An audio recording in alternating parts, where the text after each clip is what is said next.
오늘은 하나님의 은혜가 답입니다라는 제목으로 말씀 증거하겠습니다. 추석이잖아요. 그럼 이제 선물을 주고받습니다.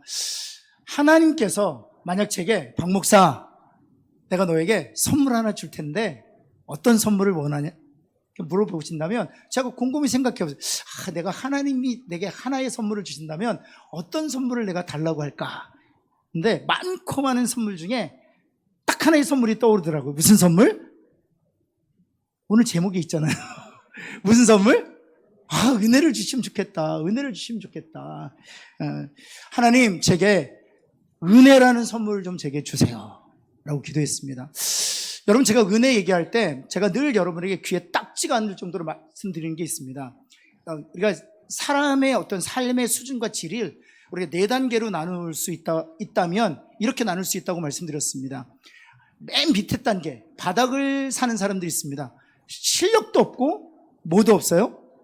은혜도 없어요. 실력도 없는데 게다가 은혜도 없어요. 그럼 제일 밑에 바닥을 사는 것이죠. 근데 그 4번째 단계보다 좀 나은 삶을 사는 사람들이 있습니다. 은혜는 없는데 뭐는 있어요? 실력은 있어요. 그러니까 실력이 있기 때문에 실력이 없는 사람보다는 좀 앞서서 사는 사람이죠. 근데 그 사람보다 더 앞서서 살아가는 사람들이 있습니다. 누군가 하면 실력은 없는데 뭐는 있어요? 은혜는 있어요. 한번 옆에 있는 분에게 은혜를 누리며 삽시다 한번 할까요? 그렇죠. 그러니까 실력은 없어도 괜찮아요. 좀 지혜가 부족해도 괜찮아요. 좀 성품이 조금 어려워도 괜찮아요. 근데 하나님이 은혜 주시면 실력은 있는데 은혜 없는 사람들보다는 앞서 산다는 거죠. 그렇다면 맨 위에 있는 사람들은 누굴까요? 실력도 있고 은혜도 있어요. 우리는 망했으니까 우리 자녀들에게 한번 축복합시다. 정말 하나님이 우리 자녀들에게는 실력도 주시고 은혜도 주시기를 예수 그리스도로 축원합니다. 근데 저는 첫 번째, 두 번째, 세 번째, 네 번째 중에 몇 번째라고 늘 말씀드려요? 전 두 번째. 아무리 봐도 두 번째. 성품도 좀 부족하고 제가 겸손해서가 아니라 실력은 아주 형편없습니다. 그런데 하나님이 제게 은혜는 주셨어요. 여러분 중에서는 그걸 어떻게 확신해? 이럴 분들이 계세요. 제가 설명을 드릴게요. 조금 이따 말씀 중에 내가 실력은 없지만 적어도 하나님께서 내게 은혜를 주셨다는 것을 어떻게 확신할 수 있는지는 말씀 중에 말씀드리도록 하겠습니다. 중요한 것은 은혜가 있으면 실력 있는 사람들을 압도할 수 있다는 것입니다. 그리고 은혜가 있으면 하나님 주신 은혜로 교만하지 않아요. 은혜가 있으면 하나님 주신 실력으로 더 주의를 감당할 수 있는 것이죠. 사랑하는 성도 여러분, 실력도 있고 은혜도 있고 실력이 없다고 해도 은혜를 위하여 살아가는, 은혜를 힘입어 살아가는 하나님의 사람들 되시기를 예수 그리스도를 다시 한번 축원합니다. 오늘 우리가 읽었던 본문의 내용을 좀 설명드리면요, 이제 여호수아가 가나안 땅을 점령하는 과정이잖아요. 그래서 여리고성이 무너집니다. 그 여리고성 무너뜨리고 나서 아이성이 무너져요. 그리고 나서 이제 길갈에서 진을 치고 있는 것입니다. 근데 그 길갈에 진을 치고 있다는 소식을 5개의 도시를 다스리고 있었던 5명의 왕이 들어요. 그 당시에는 한 나라를 다스리고 있지 않았고 도시가 국가였거든요. 그래서 5개의 도시를 다스리고 있었던 5명의 왕이 이스라엘 대군이 요단강을 넘어서고 여리고성을 무너뜨리고 아이성을 함락시켰다는 소식을 듣고서는 5 왕이 연합 대군을 형성합니다. 그리고 나서는 기브온에 아주 현관진을 구축해요. 그 이유가 있습니다. 왜냐하면 이 길갈에서 기브온까지는 이 엘리베이션이라고 하죠. 이 고도가 약 1000m 정도 차이가 나요. 한번 제가 지도를 한번 보여드릴게요. 예리코라고 돼 있는데 그게 여리고성입니다. 그리고 아이성이 무너졌어요. 그리고 나서 조금 뒤로 물러서 길갈에 진을 치고 있습니다. 근데 지금 예루살렘, 아므롯, 헤브론, 라기스, 에글론 이 5개의 도시를 다스리는 5 왕이 연합 대군을 형성해서 지금 어디에 견고한진을 구축했다고요? 기브온의 견고한진을 구축했다고요. 왜냐하면 기브온을 통과해야만 예루살렘, 그 다음에 야므롯, 헤브론, 라기스, 에글론을 점령할 수 있기 때문입니다. 근데 이 기브온이 왜 전략적 요새인가 하면 바로 이런 이유입니다. 그 다음 사진 한번 보여드릴게요. 이 사진은 이스라엘의 이 엘리베이션, 이 고도를 정확하게 표시한 지도예요. 잘 보시면 사이가 깊이 들어가 있죠. 보이시나요? 사이가 깊이 들어가 있는데 해발 마이너스 400m입니다. 그러니까 바다의 높이와 sea level이라고 하잖아요. 바다의 높이와 같으면 0인데 이 사이는 바다 높이보다 400m 밑에 있어요. 그런데 여러분 보시면 길갈이 어디에 있냐면 사해 북쪽에 이렇게 빨간 선으로 그려져 있지 않습니까? 근데 여러분이 보실 때 빨간 선으로 그려져 있을 때 가장 오른쪽에 끝에 있는 도시가 바로 길갈이에요. 그래서 sea level, 해발이 사해하고 길갈이 같아요. 그래서 마이너스 400입니다. 근데 이 기본이 어디냐면 그 빨간 줄에서 점 두 개가 있죠. 두 번째, 여러분 오른쪽에서 볼 때 두 번째가 기본이에요. 근데 기본은 보기에도 높죠. 그래서 플러스 600입니다. 그래서 길갈에서 기본까지는 내리막길이 없어요. 평지도 없어요. 길갈에서 기본까지 가려면 계속적으로 오르막을 올라야 돼요. 자그마치 1000m, 마이너스 40에서 플러스 600까지 올라가려면 1000m 곧 별로 안 놀라시네. 이 1000m가 어느 정도 되냐면 승악산이 465m예요. 그렇다면 승악산의 2배를 내리막길 없이 계속 올라가야 돼요. 그게 몇 킬로인 줄 아세요? 길갈에서 기본까지 장장 40km입니다. 그러니까 40km를 1000m 고도를 쉬지 않고 올라가야만 기본 산지를 점령할 수 있어요. 그래서 이 예루살렘, 헤브론, 라기스, 에글론 이 5개 도시의 왕들이 기본의 견관진을 딱 구축하면 이스라엘 대군을 맞아서 승리할 수 있다라고 생각하고 견관진을 구축한 것입니다. 이런 내용이에요. 그런데 하나님께서 얘기하셨다는 거죠. 전체적인 내용은.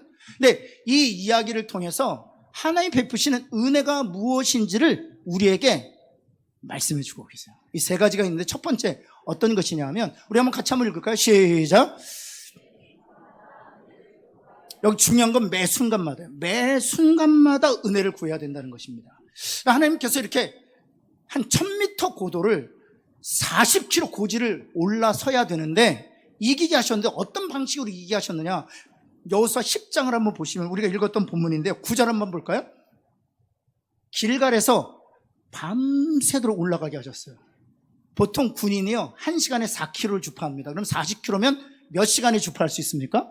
8시간 안에 주파할 수 있어요. 근데 이것이 평지에는 그런데 이것이 계속 1000m 고지를 올라야 되는 것이거든요. 그런데도 하나님께서 밤새도록 오르게 하셨습니다. 밤새도록이라는 것은 해 지고 나서 해 뜰 때까지예요. 그래서 밤새도록 올라가게 하셨는데 여러분 그 견관진을 쳤던 5개의 왕들의 입장에서는 이스라엘 군대가 어떻게 나타났어요? 갑자기 나타난 거예요. 길갈에 진치고 있다고 해서 견관진을 구축했는데 새벽 동틀 때쯤 이스라엘 대군이 갑자기 나타나요. 이 갑자기란 뜻은 페타라는 뜻인 단어인데요. 눈 깜짝할 사이예요. 전혀 예상하지 못했는데 이스라엘 군대가 바로 앞에 나타났다는 것입니다. 이것을 가리켜서 병법으로 기습이라고 얘기합니다. 기습. 여러분 제가 이 말씀을 드리려고 하는 이유가 있어요. 그래서 이 기본은 하나님께서 주신 전략 기습으로 이게 하셨어요.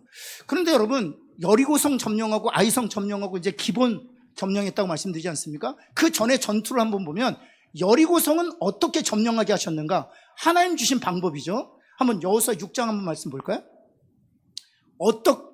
어떤 방법을 주셨어요? 우리가 잘 아는 것처럼 성을 도는 것이었습니다. 매일 한 바퀴 돌고 마지막 7번째 날에 7바퀴 도는 것이었어요. 총 13번 도는 것이었어요. 성을 돌니까 성을 점령하게 되었습니다. 근데 두 번째, 아이성은 어떻게 점령했을까요? 한번 볼까요? 8장으로 한번 가볼까요? 아이성은 어떻게 점령했다고요? 매복. 기본은 어떻게 점령했다고요? 기습. 성을 돌라고 말씀하셨고요. 그리고 아이성은 매복하라고 말씀하셨고요. 그리고 기본은 기습하라고 말씀하셨다는 말이죠. 이와 다른 방식으로 하나님께서는 은혜를 베푸신다는 사실을 우리가 볼 수 있죠. 이게 여호수아에게만 그런 것이 아닙니다. 여러분 홍해를 가르칠 때는 어떻게 가르쳤을까요? 지팡이로 친 것 아닙니다. 그건 헐리우드 액션이고요. 하나님께서 모세를 통해서 하게 하신 것이 있습니다. 홍해를 가를 동안. 출애굽기 14장으로 한번 가볼까요? 뭐를 내밀라? 손을 내밀라 말씀하셨어요. 홍해가 갈라졌죠. 그리고 또 하나의 강이 갈라진 사건이 있죠. 언제요? 요단강이 갈라진 사건이 있잖아요. 그렇다면 여호수아는요, 모세를 보고 자랐잖아요. 그래서 요단강을 가를 때 무엇을 내밀면 되는 겁니까? 손을 내밀면 되죠. 홍해도 손을 내밀 때 갈라졌는데, 한번 볼까요? 하나님께서는 요단강 가르실 때 어떻게 했는가? 제사장의 발바닥이 무엇을 밟으라고요? 요단물 밟으라고. 그럼 요단강이 멈추겠다는, 홍해는 손을 내밀라고 하시고 요단강은 무엇으로 밟으라? 발로 밟으라는 거예요. 여러분, 신약에 오면은요, 베드로에게 고기를 잡게 하십니다.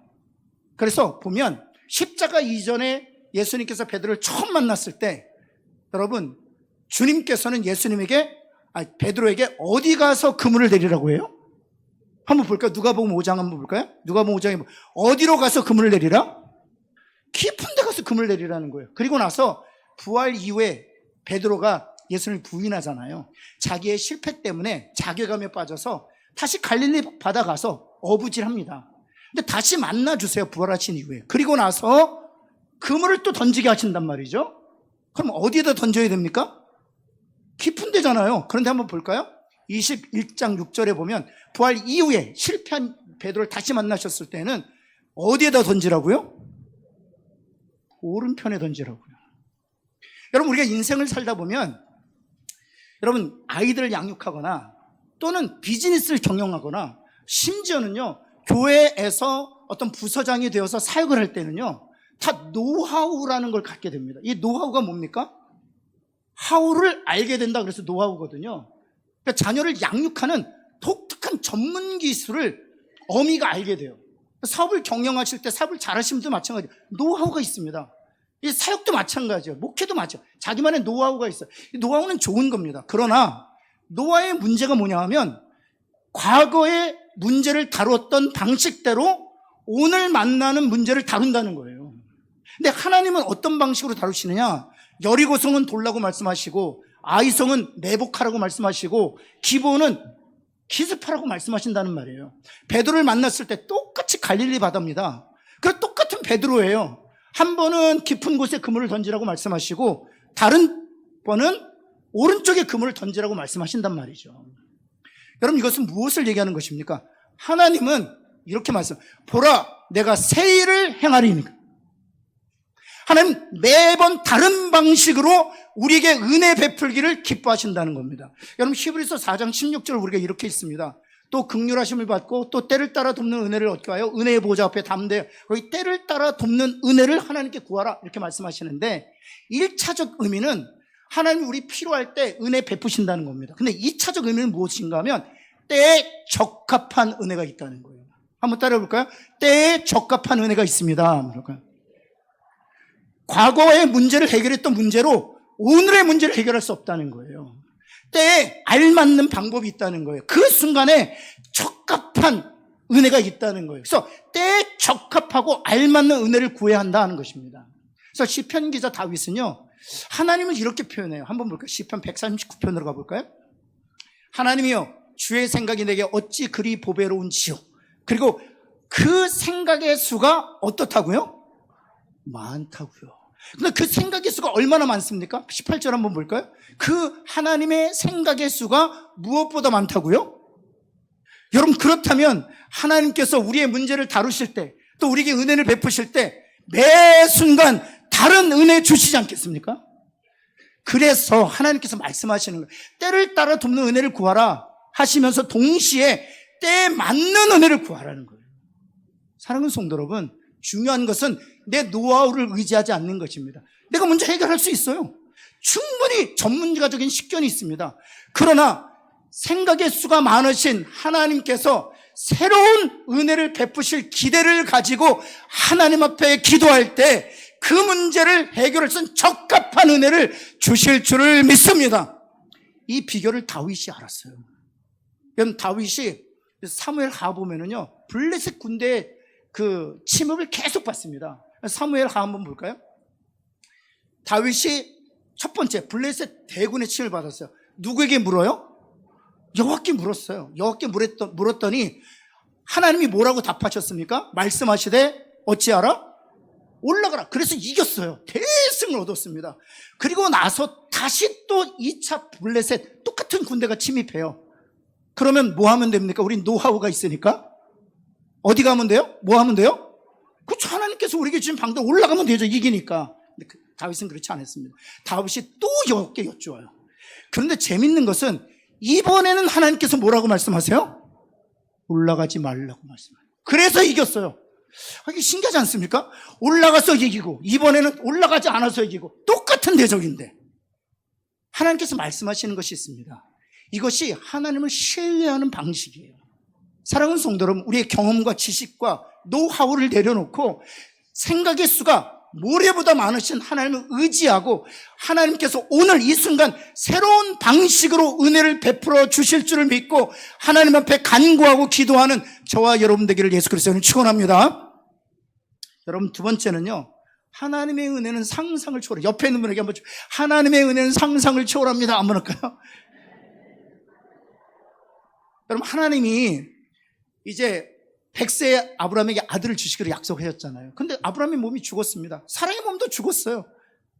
그래서 걱정하고 의심하고 두려워했던 아브라함에게 나타나셔서 하나님이 누구신지를 친히 말씀해 주십니다. 무엇이라고 말씀해 주셨느냐? 우리 창세기 18장으로 한번 가볼까요? 여호와께 능하지 못한 일이 있겠느냐 하는 거예요. 하나님은 전능하신 하나님, 불가능이 없으시다는 것이죠. 여러분 믿으십니까? 여러분, 하나님은 능치 못할 일이 없으시다, 전능하신 하나님이시다 라고 말씀하시는 거죠. 여러분, 신약에 와서요, 벙어리 귀신 들린 아들을 둔 아비가요, 제자들에게 자신의 아들의 문제를 고쳐달라고 요청합니다. 근데 제자들이 그 문제를 해결하지 못해요. 그리고 나서 예수를 만납니다. 그리고 예수님께 이렇게 반문합니다. 무엇을 할 수 있으시거든 우리를 불쌍히 여기서 도와주옵소서, 이렇게 요청합니다. 그러자 예수님께서 9장 23절에 이렇게 말씀하시죠. 뭐라고 말씀하십니까? 우리가 너무나 잘 아는, 예수께서 이르시되 할 수 있거든이 무슨 말이냐? 같이 한번 읽어볼까요? 시작. 그럼 여기서 질문, 여기서 믿는 자란 누구를 얘기하는 겁니까? 우리들을 얘기하는 겁니까? 우리가 믿으면 능치 못할 일이 없다고 말씀하시는 겁니까? 아니면 그 사건으로 돌아가면 벙어리 귀신 들린 아들을 둔 아비가 믿음을 가지면 능치 못한 일이 없다고 말씀하시는 겁니까? 그렇지 않습니다. 이 본문을 찬찬히 보면 22절 한번 다시 한번 보실까요? 그 벙어리 귀신 들린 아비가 제자들이 요청했지만 문제가 해결되지 않았어요. 그래서 예수님을 만나고서는 예수님께 이렇게 반문하는 겁니다. 무엇을 하실 수 있거든, 무엇을 하실 수 있다면 우리를 불쌍히 여기서 도와주세요 라고 요청하는 겁니다.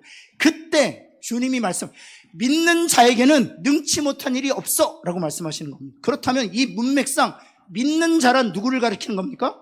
그렇죠. 벙어리 들린 귀신 아들을 둔 아비를 얘기하는 것도 아니고 오늘 말씀 받는 우리들을 말하는 것도 아닙니다. 예수님 자신을 말하는 거예요. 믿는 자, 하나님의 하나님 되심, 하나님의 그 은혜의 크기, 그 전능하신 하나님을 믿는 예수님은 능치 못한 일이 없다, 이렇게 말씀하시는. 그래서 23절에 보면, 24절에 보면 그 벙어리 귀신 들린 아들을 둔 아비가 이렇게 반응해요. 제가 믿나이다 그래요. 그럼 무엇을 믿는다는 것입니까? 제가 그 예수님을 믿는다는 거예요. 예수님의 하나님 되심, 그리고 예수님의 그 전능하심, 그러게 예수님에게는 능치 못한 일이 없다는 사실 내가 믿습니다 라고 고백하는 거예요. 그리고 이윽고 나의 믿음 없음을 불쌍히 여기소서 합니다. 아니, 믿는다고 했다가 믿음 없음을 불쌍히 여기달라는 건 무엇 때문입니까? 제가 그 예수님이 전능하신 하나님이시기에 능치 못할 일이 없으신다는 내가 믿지만 나에게는 믿음이 없다는 거예요. 그래서 나의 믿음을 도와달라고 고백하는 것입니다. 여러분, 다시 말해서 창세기 18장과 이 마가복음 9장에서는 성부 하나님과 성자 예수님에 대해서 이렇게 설명한, 하나님이시기에 능치 못할 일이 없으신 전능하신 하나님이시다 라고 선포하는 거예요. 여러분, 그런데 한번 보시면은요, 정말 그래요. 우리가 몇 주간 우리가 이삭에 대한 이야기를 들었지 않습니까? 하나님이 이삭에게 몇 배의 축복을 주셨다고요? 여러분 들으시면서 이게 말이 돼? 100배의 축복? 우리는 말이 안 되죠. 우리의 노하우를 가지고 경영해도 어떻게 100배의 축복이라는 결과를 얻을 수 있습니까? 그러나 능치 못할 일이 없으신 하나님이 100배의 축복을 주고자 원하시면, 뜻하시면, 결정하시면 100배의 축복 주실 줄을 믿습니다. 그게 하나님의 은혜의 크기예요. 상상을 초월하는 것입니다. 여러분, 요셉은 죄수였고 노예였습니다. 단번에 총리 되신대잖아요. 이 노하우로 가능합니까? 우리 인적 네트워크로 가능합니까? 우리의 실력과 우리의 지력으로 그게 가능합니까? 전능하신 하나님께 노예고 타국에서 죄수이지만 단번에 총리 대신이 되게 하시는 것이죠. 여러분, 이스라엘 백성들을 출애굽 40년 동안 만나로 먹이셨어요. 근데 이스라엘 백성이 어떤 사람들입니까? 가나안 땅 바로 앞에서 하나님이 하나님 대신 인정하지 못하고 불신앙적으로 반응했던 사람이에요. 그럼에도 불구하고 하나님이 은혜를 베푸셔서 1년도 아니에요, 2년도 아니에요, 자그마치 40년 동안 먹이셨다니, 이게 하나님의 은혜의 크기예요. 여러분, 사렙다 과부 혹시 아십니까? 엘리야 시대의 사렙다 과부. 이게 공동체에만 그러신 것이 아니라 사렙다 과부는요, 무명의 여인이었어요. 어느 누구도 관심을 두지 않았던 여인이었습니다. 그런데 하나님이 엘리야를 보내셔가지고 어떤 은혜를 베푸셨습니까? 우리가 잘 아는 것처럼 기름병에 기름이 떨어지지 않게 하셨어요. 밀가루통에 밀가루가 부족하지 않도록 평생 넘치도록 하셨습니다. 사랑하는 성도 여러분, 하나님은 전능하신 하나님이시기에 능치 못할 일이 없으신 줄을 믿습니다. 그 하나님이 베푸시는 은혜야말로 우리의 상상을 초월하는 것이죠. 너무나도 당연한 것입니다. 그래서 하나님께서 사도 바울을 통해서 이렇게 말씀하십니다. 우리 에베소서 우리 한번 볼까요? 에베소 3장 20절. 이건 같이 한번 읽겠습니다. 시작. 우리 가운데 역사하시는 능력대로 우리가 구하거나 생각하는 모든 것에 더 넘치도록 능히 한. 이게 두 문장으로 이루어져 있어요. 첫 번째 문장은 하나님은 우리 가운데서 역사하신 능력이라는 거예요.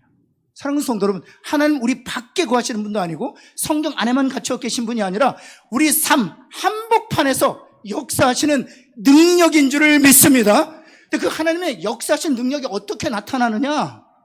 우리가 구하는 것보다, 우리가 생각하는 것보다 넘치도록 하심으로 하나님의 역사하시는 능력이 우리 가운데 나타나도록 하신다는 거예요. 사랑하는 성도 여러분, 어떻게 가능합니까?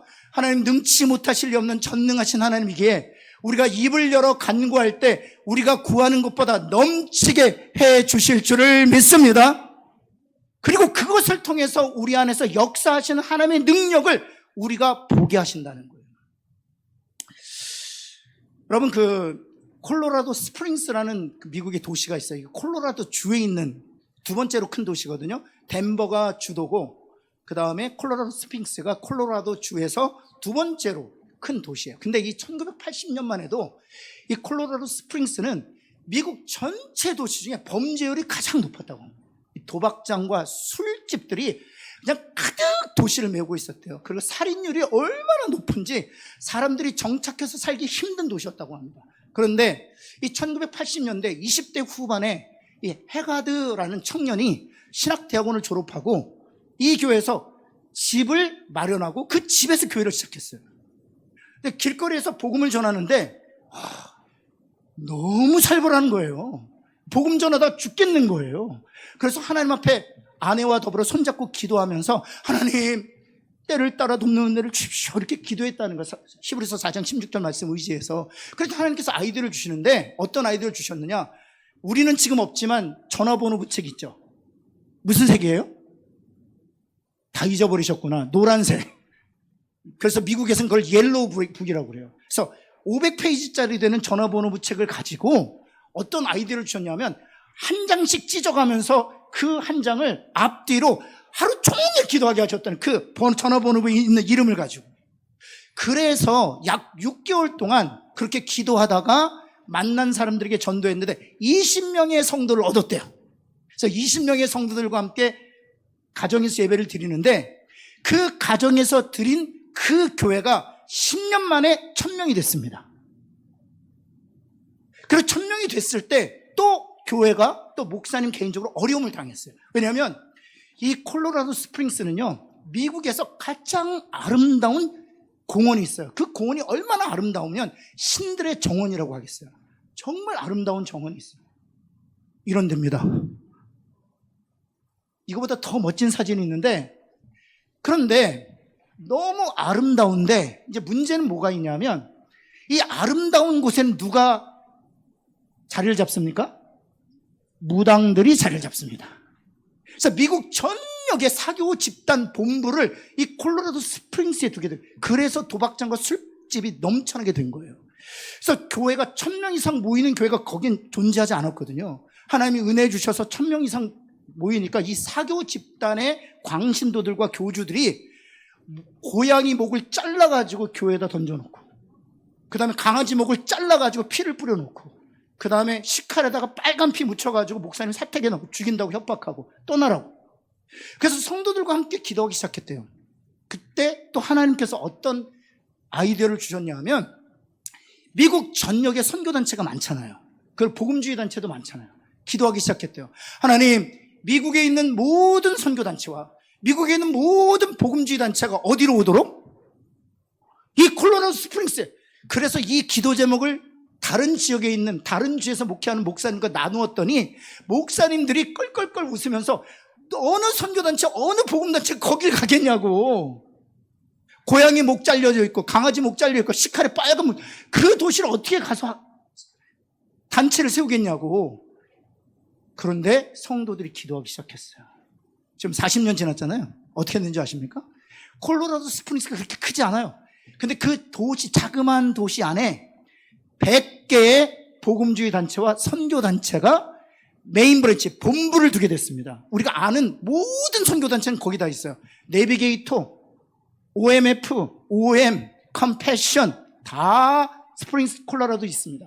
뿐만 아니라 주일학교 공과를 만들어낸 전 세계적으로 유명한 데이비 쿡이라는 출판사도 거기에 있고요. 미국 크리스찬들에게 가장 사랑받는 크리스찬 라디오 방송국이 있어요. 제임스 답스라는 사람이 운영하는 Focus on the Family라는 방송국도 그곳으로 이주했습니다. 그래서 지금 현재는 30개의 복음단체와 70개의 선교단체가 본부를 두고 있어서 그 콜로라도 스프링스를 뭐라고 얘기하냐면 세계의 선교의 메카다라고 부릅니다. 뿐만 아니라 지금 1000명 되는 교회였잖아요. 룰 라이프 처치라는데 지금은 14,000명으로 성장했고요. 그 자그마한 콜로라도 스프링스 도시 안에 2,000명에서 2만 명까지 모이는 교회가 자그만치 32개가 있습니다. 여러분, 그 목사님이 붙들고 기도했던 말씀 한 구절 제가 보여드릴게요. 시편 81편 10절입니다. 여러분, 이것은 같이 한번 읽을까요? 시작. 나는 너를 애굽에서 인도하여 낸 여호와 내 하나님이. 그 다음 중에 시작. 입을 크게 열면 어떻게 하신다고요? 채우신다는 거예요. 여러분, 추석 명절에 송편 때문에 입을 크게 여시지 말고, 그것도 중요하지만 전 먹느라고 입을 크게, 잡채 먹느라고 막 이러지 마시고, 여러분, 전능하신 하나님, 능치 못하실 일이 없으신 그 하나님을 의지하고 기도로 우리의 입을 크게 여는 저와 여러분 되기를 예수 그리스도는 축원합니다. 그럼 상상할 수 없는 대로 채워주실 줄을 믿습니다. 그 목사님이 텟 해가드라는 목사님인데요, 본인도요 되어진 결과를 놓고요 자기가 한 번도 상상을 해본 적이 없대요. 왜요? 하나님의 은혜는 자신의 상상을 넘어서는 거기 때문에 한 번도 상상해보지 못했대요. 그러나 우리가 입을 열어 기도하면 하나님께서 넘치는 은혜, 우리의 상상을 초월하시는 은혜를 여러분의 자녀들 가운데, 여러분의 생업 가운데, 우리 가정과 교회, 이 땅 위에 채워주실 줄을 믿습니다. 여러분, 세 번째는요, 그럼 우리의 반응은 무엇입니까? 바로 이것입니다. 같이 한번 읽어볼까요? 시작. 하나님께서 은혜 주실 것을 믿고, 그죠? 은혜 주실 걸 믿어야 돼요. 제가 서두에도 말씀드렸지만 제가 몇 번째에 있다고 말씀드렸어요? 첫 번째, 두 번째, 세 번째, 네 번째? 고사에 잊어버리셨어요? 두 번째. 실력은 없는데 뭐가 있어요? 은혜가 있다고요. 그래서 제가 말씀드렸죠. 내가 은혜를 하나님께서 주셨는지 어떻게 내가 확신할 수 있느냐 하는 거예요. 그 부분이 바로 이 부분을 은혜 주실 것을 믿고 담대하라는 것이죠. 여러분, 이 모든 되어진 일, 기본 전투에서 대승을 얻습니다. 그리고 나서 여호수아 10장 25절, 이 마지막 말미에 여호수아가 이스라엘 백성들과 함께 전투에 참여했던 군사들에게 이렇게 당부해요. 우리 한번 같이 한번 우리 상반절만 읽어볼까요? 하얀 부분만 읽어볼까요? 시작. 여호수아가 그들에게 이르되 두려워하지 말며 놀라지 말고 강하고. 대뜸 우리 부모님들이 자녀들에게 두려워 마, 담대해. 근데 근거가 없어요. 뭘 믿고 담대하라는 거지? 뭘 근거로 놀라지 말라는 거지? 근거 없이 그냥 맹목적으로 애매모호하게 담대하고 강하게 하라. 지금 여호수아가 이스라엘 백성들에게 그런 식으로 말하고 있는 것이 아닙니다. 정확한 근거가 있어요. 정확한 기초가 있어요. 그것이 무엇입니까? 그 다음 노란색으로 너희가 맞서서 싸우는 모든 대적, 이 기본만이 아니라 앞으로 만나게 될 모든 대적에게 여호와께서 어찌하시리라? 이와 같이 하시리라. 여리고성에서도 그리하셨던 것처럼, 아이성에서도 그리하셨던 것처럼, 이 기본 산지에서 그리하셨던 것처럼 앞으로 만날 모든 대적에 그리하실 것이다. 무엇을 얘기하는 것입니까? 과거에 하나님이 베푸셨던 은혜가 기초라는 거예요. 여러분, 그 홍해 앞에서 모세가 두려워 떠는 이스라엘 백성들에게 이렇게 믿음으로 선포하지 않습니까? 한번 볼까요? 출애굽기 14장 23절 말씀. 너희는 두려워하지 말고 여호와께서 오늘날 너희를 위하여 행하시는 구원을 보라. 이렇게 믿음으로 선포합니다. 근데 이 선포의 근거가 무엇입니까? 그렇죠. 절대 권력을 쥐고 있는 바로의 손에서 10가지 재앙으로 이스라엘 백성을 건져주셨잖아요. 그래서 하나님께서 10가지 재앙으로, 기적과 표적으로 이스라엘 백성들을 절대 권력을 지닌 바로의 손에서 건져내셨거든. 그 은혜를 베푸신 하나님이 오늘 홍해의 문제도 은혜를 베푸심으로 해결해 주실 것이다 하는 거예요. 여러분, 오늘 사람 우리들에게 주시는 그 은혜에 대한 확신이 있습니다. 바로 이 말씀이에요. 제가 왜 하나님이 내게 은혜 주셨다 확신할 수 있느냐? 로마서 8장 32절 말씀 때문이에요. 이것은 우리 한번 같이 한번 읽겠습니다. 처음부터 읽습니다. 시작. 자기 아들을 아끼지 아니하시고 우리 모든 사람을 위하여 내주시니가 어찌 그 아들과 함께 모든 것을 우리에게 주시자. 여러분이 저에게 물을 수 있잖아요. 아니, 목사님 실력은 없는데 은혜가 있다는 건 어떻게 확신할 수 있습니까? 실력이 없다는 건 우리가 관찰할 수 있는데 은혜가 있다는 건 어떻게 목사님 확신하십니까? 이렇게 질문할 수 있잖아요. 이 말씀 때문이에요. 하나님께서 아들을 저를 위하여 내어주셨습니다. 십자가 사건은 너무나도 분명합니다. 저의 죄를 속하시기 위하여, 저를 의롭게 하시기 위하여, 영원히 하나님의 자녀로 인치시기 위하여 독생자 예수 그리스도를 아낌없이 저를 위해서 내주셨어요. 그 십자가를 보면 이런 확신을 가질 수 있어요. 십자가를 통해서 은혜를 베푸신 하나님이 오늘 만나는 이 문제에도 하나님이 은혜 베풀어 주실 줄을 내가 믿습니다. 사랑하는 성도 여러분, 십자가로 우리를 구원하신 그 하나님이 오늘 만나는 문제에서도 은혜 베푸심으로 저와 여러분을 건지시고 치유하시고 인도하여 주실 줄을 믿습니다. 그래서 제가 확신을 갖는 거예요. 여러분, 그래서 고린도 후서 1장 20절 말씀 볼까요? 하나님께서 바울을 통해서 오늘 사는 모든 성도들이 이렇게 권면하십니다. 뭐라고 권면하십니까?